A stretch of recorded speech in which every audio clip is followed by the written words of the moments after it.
You've likely heard that OpenSea is moving to 0% fees. And as this thread by Hunter Soler says, this is the marketplace war now in full effect. So, as a quick recap, and then we'll jump into this thread towards the end of the video to give some more insight. Blur, which is a new, faster NFT trading marketplace. We'll go through what Blur is and show the UX, which is designed for NFT traders primarily, but is giving OpenSea a run for its money. So Blur moved to 0% trading fees on their platform. Then OpenSea blocked collections from being able to list on both OpenSea and Blur and still receive their creator royalties. Then Blur blocked OpenSea and was no longer enforcing creator royalties if a collection was listed with OpenSea. And now OpenSea has moved their fees from 2.5% to 0%. So the question is, what does this mean for the NFT space? What even is Blur? You may not have seen that.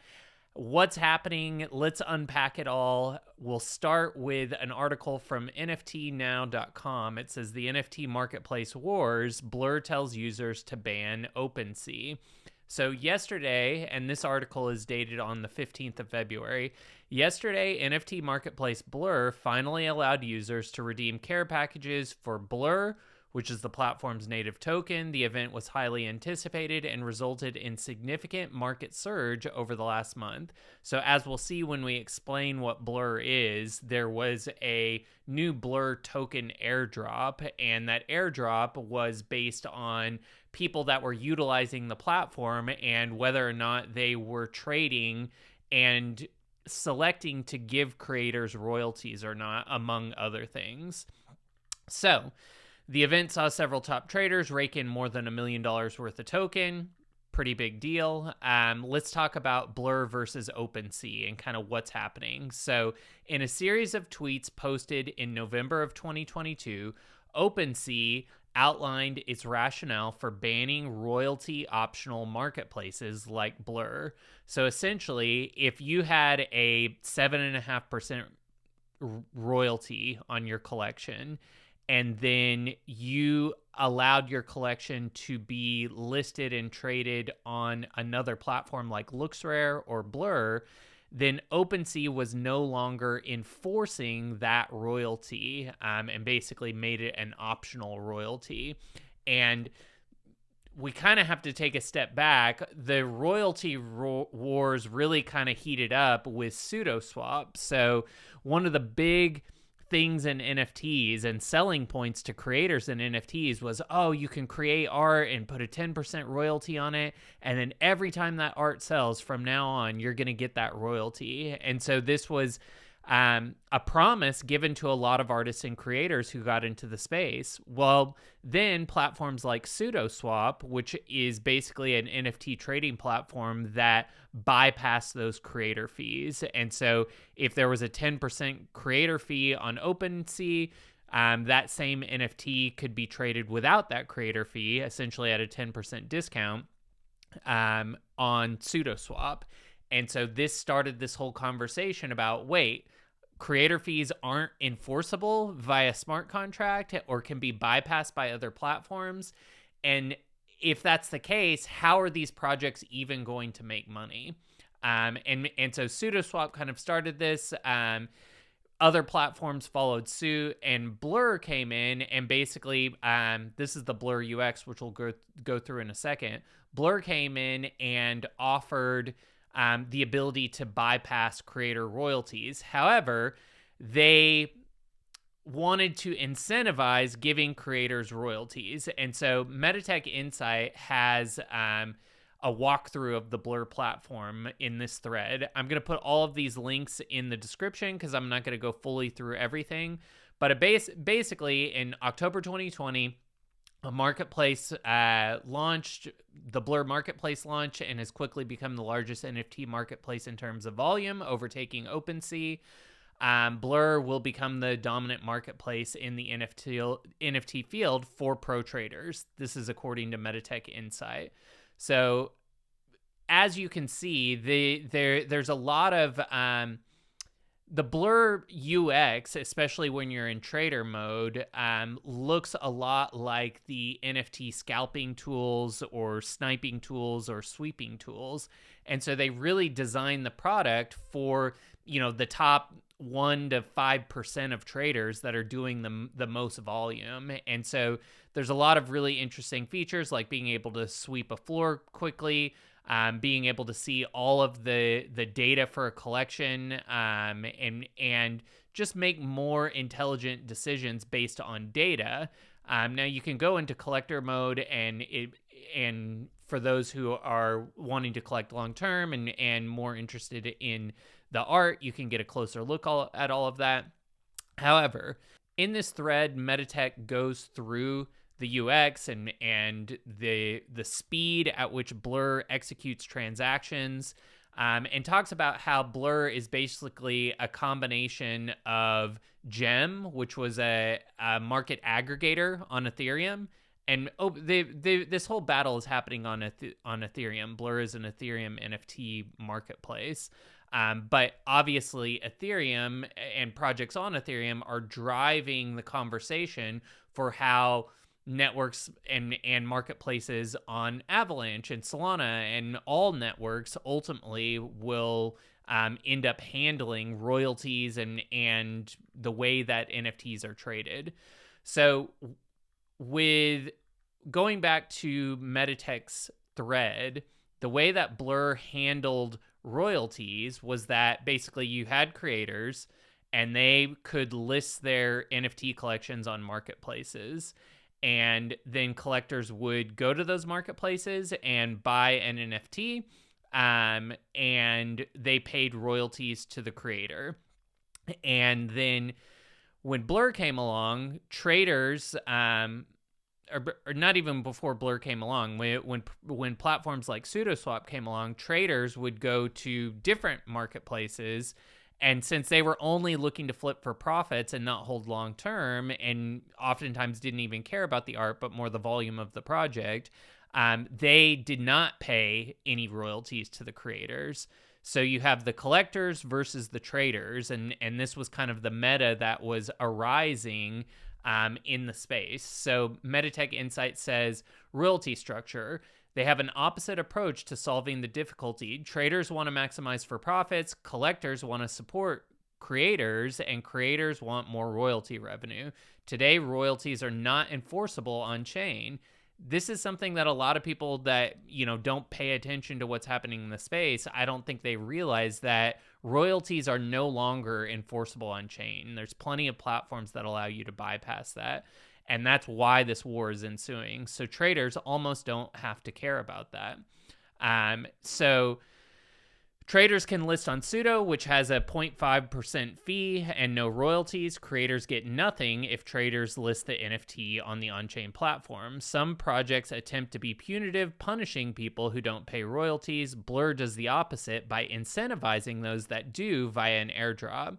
So where Blur comes in and is different than SudoSwap is they basically say they're using free market mechanisms to incentivize royalties instead of enforcing them. So you have the Blur marketplace. Creators list their NFTs on the Blur marketplace. Collectors can buy an NFT on Blur and pay royalties to the creators.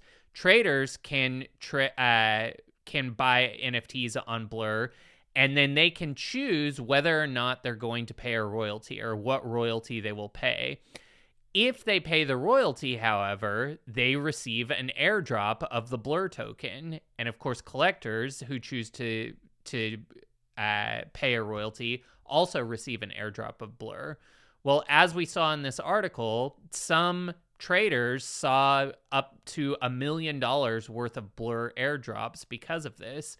And so the question becomes, okay, well, should royalties be incentivized or enforced? And so OpenSea has said in the economic downturn, many of those looking to sell their NFTs are trying to sell them for as much as they can. Moving their listings to marketplaces that don't enforce fees is one way to do this.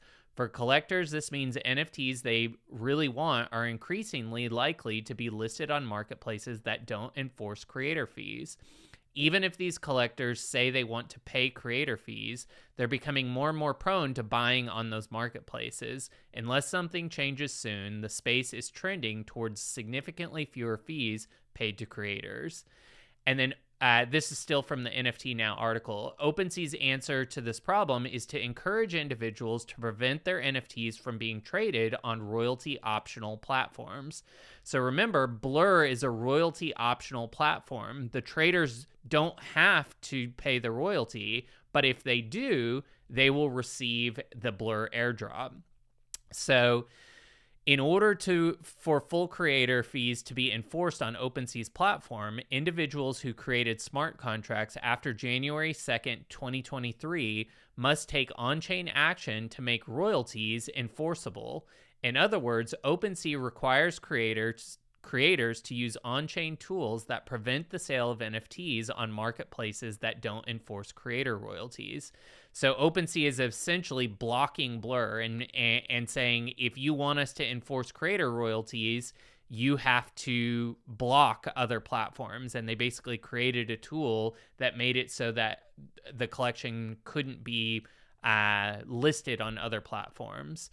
And the article continues on NFT Now. Blur is a royalty optional platform. As a result, users must block their NFTs from being sold on Blur to earn full royalties on OpenSea. If an individual opts not to do this, OpenSea automatically sets royals to optional on these collections, meaning that if a collection allows for their NFT to be listed on another marketplace like Blur, OpenSea is no longer going to make their creator royalty mandatory. It becomes optional. And so you can imagine that, if you are a creator of a collection and you know that a lot of your user base is using OpenSea and maybe hasn't discovered Blur yet, could be kind of scary and put you in an awkward position to have to say, okay, you can only trade it on OpenSea when, things change rather quickly in the Web3 space, and who's to say that OpenSea will be the end-all be-all platform forever and ever, and that's what we're seeing play out now. All right, so in short, royalty optional platforms like Blur must be blocked, or OpenSea makes royalties optional. Blur takes issue with this stance, claiming that creators should be the ones to decide where and how their teams are sold, not companies. Our preference is that creators should be able to earn royalties on all marketplaces they whitelist rather than being forced to choose. To encourage this, Blur enforces full royalties on collections that block trading on OpenSea, which this is being pulled from a blog post from Blur that we'll go into in a second. So Thread Guy says, Blur declared marketplace war by enforcing royalties on collections that block OpenSea trading. And so if we go to this article, we can kind of see how Blur outlined it. So they gave some options for kind of what the future of Blur and OpenSea working together or not could look like. And so option one was that there's no block on either side. And if that's the case, then Blur has a enforced minimum royalty of 0.5%. And OpenSea has no enforced royalty, because if it's listed on Blur, they're not enforcing any royalty. Option two is to block Blur. So if you block Blur, there's an enforced royalty on OpenSea. However, Blur has recently come up with a way to bypass this, and so people can still list their NFT on Blur from a collection, and Blur will still enforce a 0.5% royalty, even if OpenSea even if the collection from OpenSea has blocked Blur. So this is no longer a deterrent, because people, whether a collection decides to block Blur or not, people can still list on Blur. And basically what it looks like, we'll go back to trade mode, is if someone does not want to pay the royalty fee and they list without offering the royalty fee, it basically just showcases that this can't be sold on OpenSea. There's probably other parameters here, and I could not find them yet. So there may be other reasons why this cannot be listed on OpenSea. If you know what those are, leave them in the comment, and I'll pin the post so other people can know. But you can basically see that right now, this is what A Kid Called Beast looks like on OpenSea, and they have these 5% creator fees or royalties. And we can see that the floor is 1.7 ETH. However, these look to have been listed without that 5% royalty fee, and you can see that they're listed basically below the floor because they're not having to pay the royalty fee. So again, does this create an arbitrage opportunity? Like, these are all of the things that we have to think about in the space, and whether or not it's healthy for projects. So moving on, or let's go back here. So option 3 is that Blur basically has said if a collection blocks OpenSea and says that they don't want their collection being traded on OpenSea, then Blur will enforce the full royalty of that project. So if you have a 5% or a 10% royalty and you say that it can't be traded on OpenSea, Blur will enforce that full royalty. So interesting twist. It's kind of what OpenSea did. Now Blur is doing it back to OpenSea. And then option 4, currently unavailable, but we'll talk about why there could be a shift in policy from both platforms, would be that a collection is both tradable on Blur and OpenSea, and both platforms enforce the royalty. So Farouk, who is someone who, very knowledgeable in the space, says, if I read the Blur article right, OpenSea did what they asked. That means we should be going to option 4, which was unavailable prior to this last announcement. Am I right? And basically what Farouk is referring to is that yesterday OpenSea decided to drop their fees from 2.5% to 0% for a limited time in order to compete with Blur. They are moving to optional creator earnings, 0.05% minimum for all collections without on-chain enforcement. So OpenSea is no longer enforcing royalties or creator fees on their platform. It is an optional thing, just like in Blur. So it's really up to the person that's making the sale whether or not they want to give the creator that royalty fee. And OpenSea says marketplaces with the same policies will not be blocked by the operator filter. So this sounds like they're no longer going to be blocking Blur. And so then the question is, how will Blur respond to this? Right now, it sounds like neither platform will be enforcing the full royalties. And so we'll just have to see how things play out. For creators, this is obviously a bummer, and the ideal scenario would be the royalties being enforced on both platforms. But with OpenSea basically dropping their fees and no longer enforcing royalties on chain, it sounds like there will be a debate over, will royalties ever be enforced on any platform moving forward? So that's kind of where we're at, and we'll go through a few other threads to kind of unpack this. But the big question is, how are creators going to be incentivized beyond their initial work? So, when a music artist sells an album, if I then go take that album to, I don't know, is CD Warehouse even still in business? There used to be something called CD Warehouse where you could take your album and basically sell it back to them. It was like half price books for CDs, and basically So I might buy an album for $20, and then I could a year later sell that album back to CD Warehouse for $10. But I didn't pay the musical artist a royalty on that secondary sale. And then when CD Warehouse sells that to somebody else for $15, they're not paying the artist a secondary sale. And so ongoing royalties have never been a thing in music or art and anything. And it was kind of the interesting addition that drew a lot of creators into the space. Now, there's recently been a meta that has become popular in the NFT space called open editions. Well, what is an open edition? It's essentially what artists have been doing forever. It's basically saying, hey, I'm going to sell an unlimited amount of these, and so I don't need to charge a royalty fee on something because I can sell one of these to everyone. I'm not limited to 10,000 pieces. And so with the reduction in royalty fees or royalty fee enforcement, the question becomes, will open editions become more and more popular? And will that be the route that artists choose?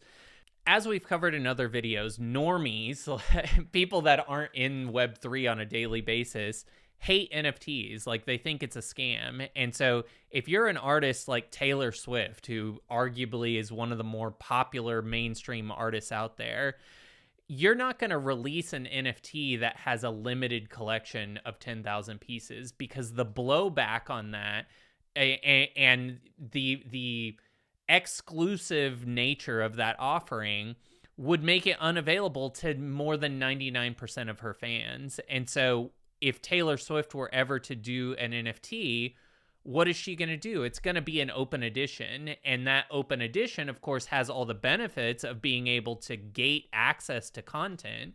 So she could still use it to give access to a fan club or to give access to exclusive behind the scenes content. But it's unlikely that someone like Taylor Swift, who has millions and millions of fans, is going to release an NFT that only has 10,000 pieces in it, because there would just be too much negative publicity around it. Where with an open edition that costs $10 or $100 or something like that's more accessible to a large portion of her fans, this is going to be the way that larger artists engage with NFTs. And so then the question becomes, okay, well, are limited edition collections, is there still a space for that? How do they monetize? And, you know, in the midst of all of these wars, NF Treasure, which is the project that the community that I'm a part of is building, we've been thinking about what our own NFT marketplace looks like, and how do we incentivize both holders and creators. And the way that we're approaching it is that we're creating unique functionality where any project can or any holder can come and print their NFT onto 50 plus products in our marketplace.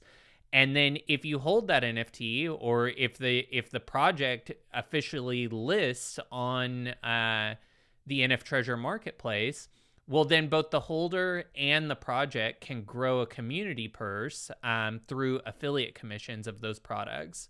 So if a collection releases a hoodie, and any of the 10,000 pieces in that collection go and print their hoodie, then the collection can make a percentage of those sales. The holder can make a percentage of those sales.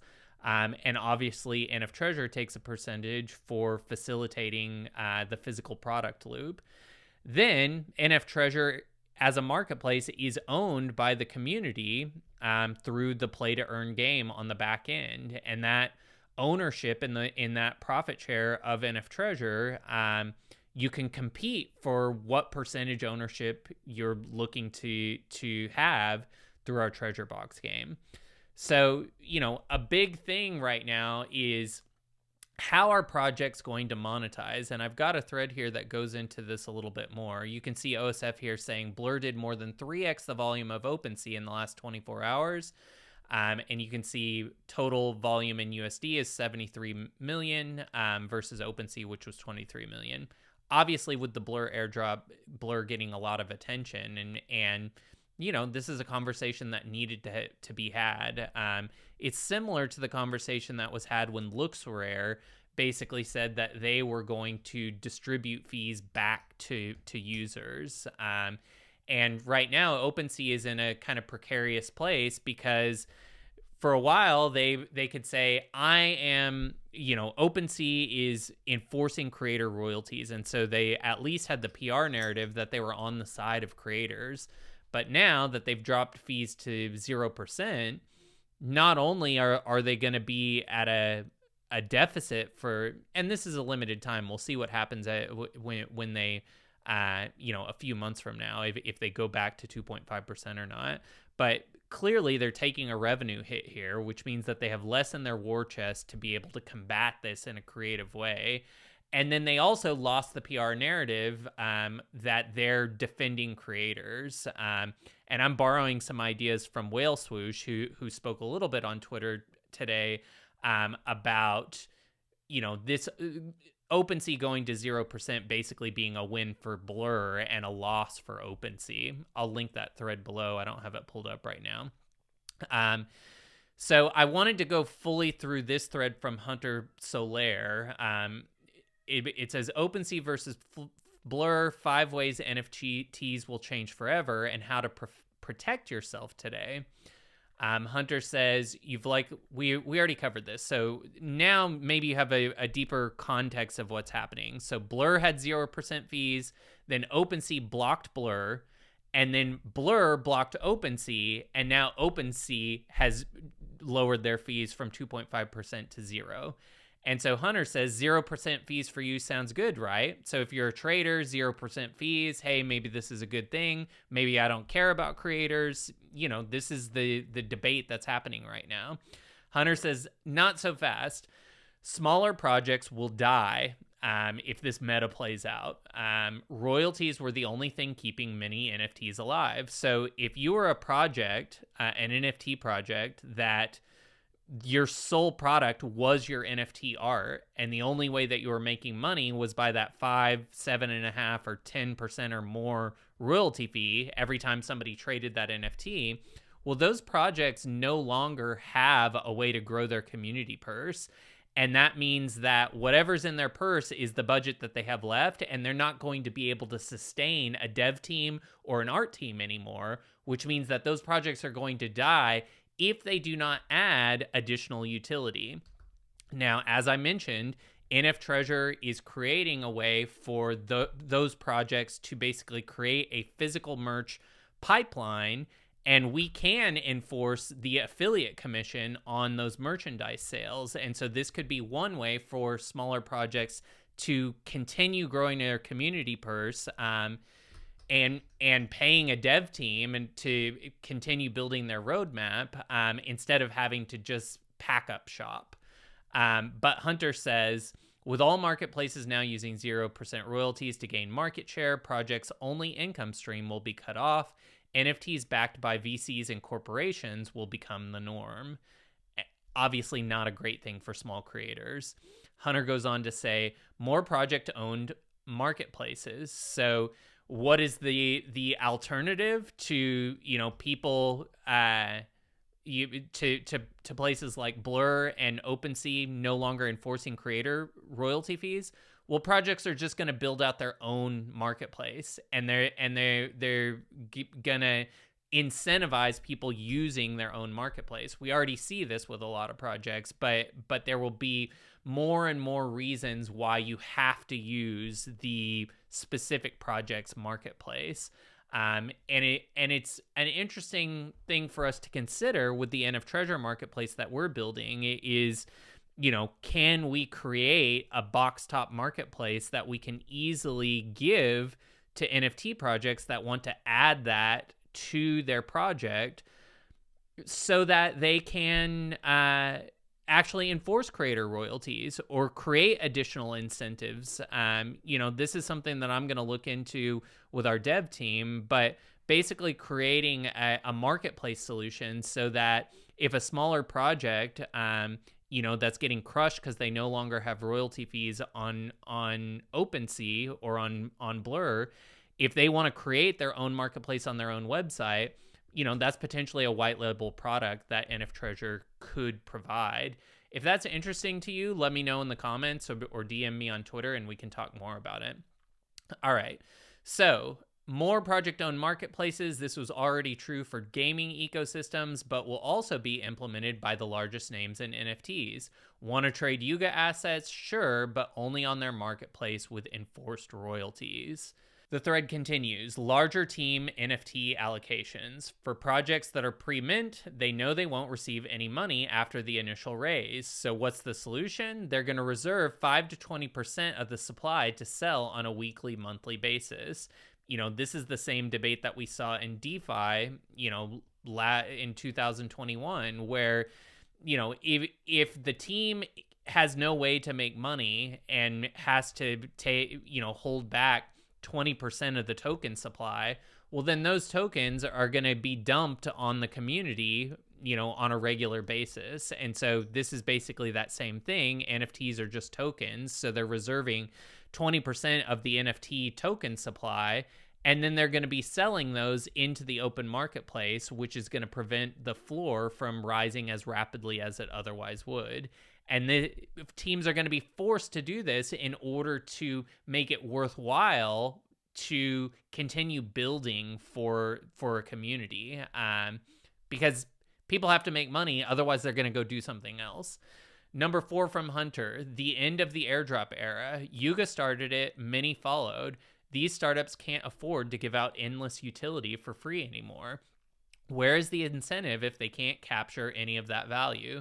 Expect more limited time NFTs with renewal subscription fees. So this was interesting and something that I'll look more into. I haven't seen many projects utilizing this, but certainly this model in software as a service is already very popular. And so this is the idea that your NFT gives you certain access to something. So in NF Treasure, maybe it's our Shopify app. And if you hold a founder's key, you have access to that Shopify app, either for free or at a discounted price. But if you sell your founder's key, or in this instance, if you sell any NFT that's under a subscription model like this, well, then you're no longer have access to that. And then after a year, you basically have to renew that NFT for an additional fee. Otherwise, that NFT is going to be automatically burned or something. It's like this message will self-destruct NFT, which is an interesting model and something that maybe we can look into as a feature for NFT projects that want to offer that. Marketplaces will pay you. This is continuing on with Hunter Solaire's right of game. This is his thread. Marketplaces will pay you. This is the 4th option. Blur took over the market because of low fees and token incentives. Marketplaces won't be valued by their revenue, but by market share. Binance has cashback. Credit cards give you percentage kickback. The marketplace war will get a lot uglier. So basically, ultimately, who are creators going to go with? They're going to go with the platform that makes them the most money or gives them the most incentives. And so is the next kind of meta in NFT marketplaces that, hey, if you list your product here, we're going to either enforce your creator royalties, or we're going to give you an airdrop, or we're going to give you a percentage of every sale that goes through. This is yet to be seen, but this is kind of where things are headed. Moving on in the thread, how do we prepare for this shift? 1, if a project doesn't have revenue outside of royalties, exit. This is a detrimental guidance to project creators, but it's accurate guidance for traders. If you're in a project and the project's only revenue source is creator royalties and they have no other utility, well, that project is going to have difficulties moving forward. They may already be having difficulties of continuing to manage that community and add value to that community in a way that keeps hype and the project relevant. And so if they don't have a budget to do that, and the only way for them to make money is to go start another collection, well, is that collection going to hold value over time?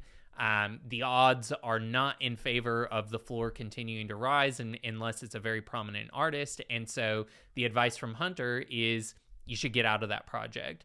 So this creates an interesting opportunity for the NF Treasure marketplace, because if we can go to those projects and say, hey, we can help you continue to earn money by giving your project a physical product loop, and anytime a hoodie or a coffee mug or a canvas sells, we're going to give you a much larger percentage affiliate commission than you would be earning on creator royalties. This positions NF Treasure in a new light and an interesting way. And we need to definitely think about how to properly message this to projects. But our messaging already has been, if you're a dead NFT project, and I would consider a project that isn't making any money and can't continue developing for their community, that's a dead project. Well, we can give dead projects new life by bolting or duct taping on a physical product loop using NF Treasure. All right. Next on this list, on how to prepare for the shift, focus on NFTs with established brands and culture. These are the ones that are going to be able to create the partnerships and the hype and the continued promotion to keep the price relevant and the project relevant. Look for teams with VC funding. This is an unfortunate turn of events in the NFT marketplace, but obviously projects that were able to seed fund money and they have a runway for 12 months, 18 months, they're not worried about losing their development team, and they know that they have the budget to complete their roadmap. That's going to be much better than a project that's bootstrapping it, and the only way for them to continue building out the roadmap is if they receive some kind of royalty off of NFTs. Well, those royalties are no longer enforced, so puts them in, I'll use the word again, a precarious place. Number 4 on how to prepare for this shift, trade on marketplaces that reward you. So this is yet to be seen, what this could or should look like, but it's definitely something that I think we need to think about for our own NF Treasure marketplace and e-commerce marketplace. What are the maximized ways that we can incentivize collections for listing with us and encouraging users to use us, or potentially whitelisting our NFT marketplace in a way where collections can use it on their own website in order to earn fees from those. And number 5 on this list of how to prepare for the shift, less long-term trades, more NFTs will die faster. So the way to make money in NFTs until this kind of plays itself out is to be in and out of projects, trading them, flipping them. One of the interesting things that I saw in my research is that the Blur platform, a huge portion of its volume comes from a small percentage of traders. And this is true for many different platforms. But, if 1 to 5% of traders are creating 90% of the volume on all of these NFT platforms, well, the obvious next way to compete in the marketplace wars is to incentivize the 99%. It's hard to do that because if all the volume's being driven by that top 1%, we kind of get into a situation kind of like we have in the real world economy where 1% is driving 90% of the financial transactions. And therefore the wealth disparity between the bottom 1% and the top 1% gets wider and wider and wider. But platforms that can think about that other 99%, how to incentivize creators, how to incentivize small holders. And I think we're doing a good job of that in the way that we have NF Treasure outlined, because small holders, whether you hold, 10 pieces of a collection or one, if that collection is synced with NF Treasure, those holders can start earning affiliate commissions off of physical product sales. And so, it's an e-commerce business model that has been proven time and time again, mapped onto NFTs. And, maybe there are many other ways and products, of course there are, that allow smaller holders to win. But this creates an opportunity for smaller marketplaces to think about, okay, how do I want to incentivize those 99% that aren't the top 1% of traders? And I will say Blur is a kick-ass platform for just trading and flipping. But if you are somebody that's just looking to buy and hold, and you're interested in more being a part of a community and becoming a voice in a community, you don't necessarily need all of these tools. And so maybe you're looking for a different suite of incentives, and smaller marketplaces like NF Treasure could be a home for you to be incentivized in ways that don't rely on you to have hundreds of thousands of dollars in trade volume. All right.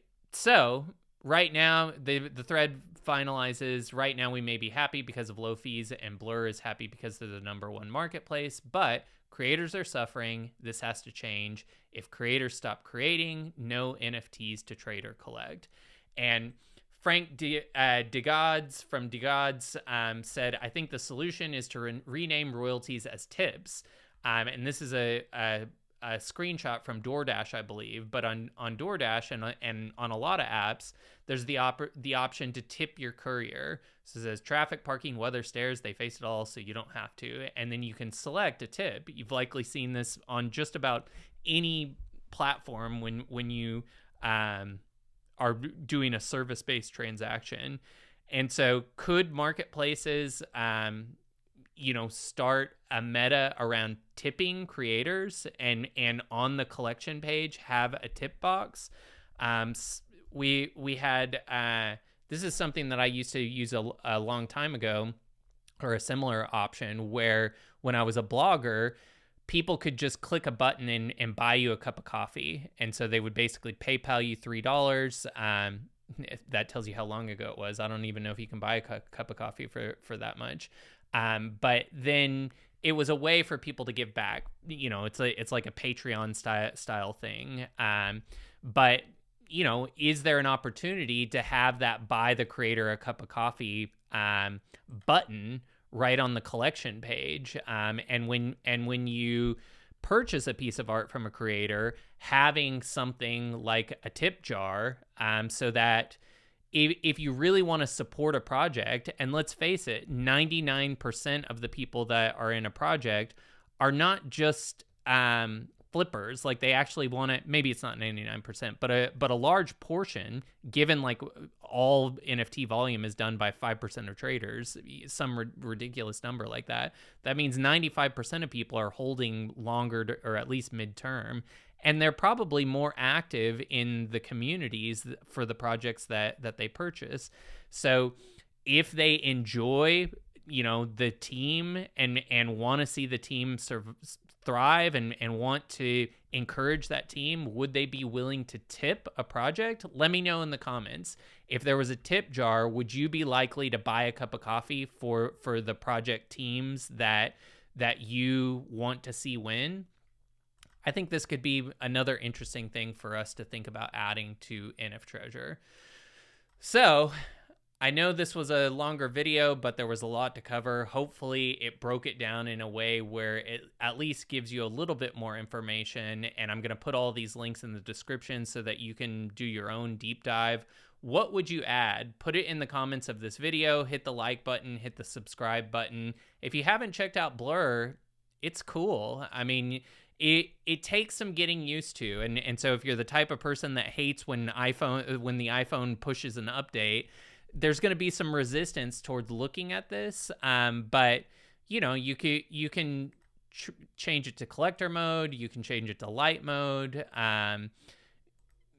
For traders, there's these trading options. It really is worth taking a look at, because it's a different way of thinking about NFTs. You can see basically people can put bids. It's kind of commoditized, even though NFTs are technically non-fungible.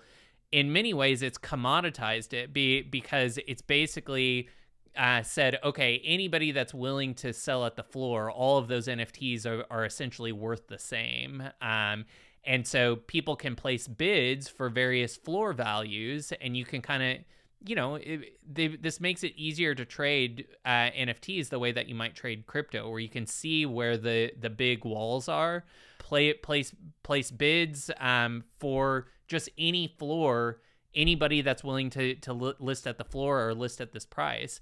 And so it's less about selecting the one that you like or buying something off a rarity, and more about just getting into the collection at a good price.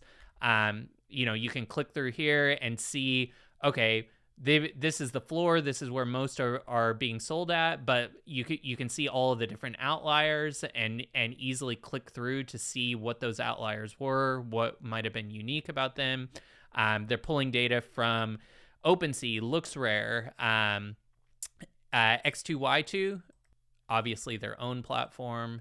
You can see who the owner is, this is interesting, how many NFTs does this particular person hold in that wallet when it was listed, listing sale, top bid. It's just a different way. It's got the rarity score on here. It's a different way of thinking about NFTs, and pretty cool. I recommend going to try it. Competition is always good. Of course, it's created a headache for creators right now, but ultimately it allows for new projects to come in and solve some of those issues for creators. That's what we're hoping to do with NF Treasure, by being able to give creators a physical product loop that in one click they can bolt onto their project. They can offer that IRL, real world, touchable, tasteable, sensible, physical product that there's just a nostalgia to spending time in something and wanting to have a physical memento. And so whether you're looking for an action figure or a wall canvas or a flag, we have fashion designers on our team and partnerships with manufacturers, 3D printers, anything a project could need to bolt on that physical product loop. That's what we'll be offering at NF Treasure. Check the description for links to the NF Treasure Twitter account. I'll just kind of pop through here.